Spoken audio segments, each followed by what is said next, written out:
This person says common law trusts. No, we do not touch common law trusts. Anybody out there trying to evade taxes or set up structures to evade taxes, don't recommend that. There's lots of ways to compliantly not pay taxes. And I want the IRS to go away just like everybody else does.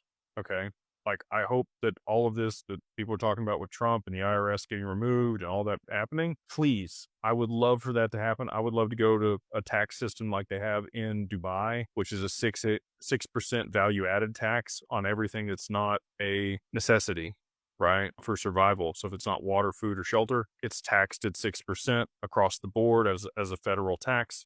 Everything's on blockchain. If that ends up being the case, they would be collecting a ton of money on all of that. And I think that would be a very fair way of doing it. Middle East has a little bit different situation than us with the oil and the government's ability to monetize that.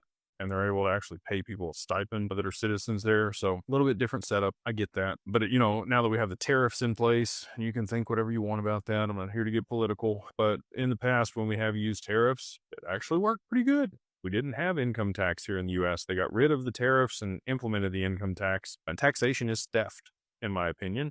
And that is why we do all that we can do to mitigate taxes for people. But we have to do it legally. They will throw you in prison for tax evasion. Okay. And if you're a small fish, it doesn't matter a whole lot. You might get audited and they have some fines and But when it's $20 million or $30 million or $50 million that you're evading in taxes, you're going to jail. And if you think your common law trust is going to be, holding that up, it's not going to. It's not going to hold up the court. So we use asset protection trust and dynasties trust and spendthrift trust, charitable remainder trust.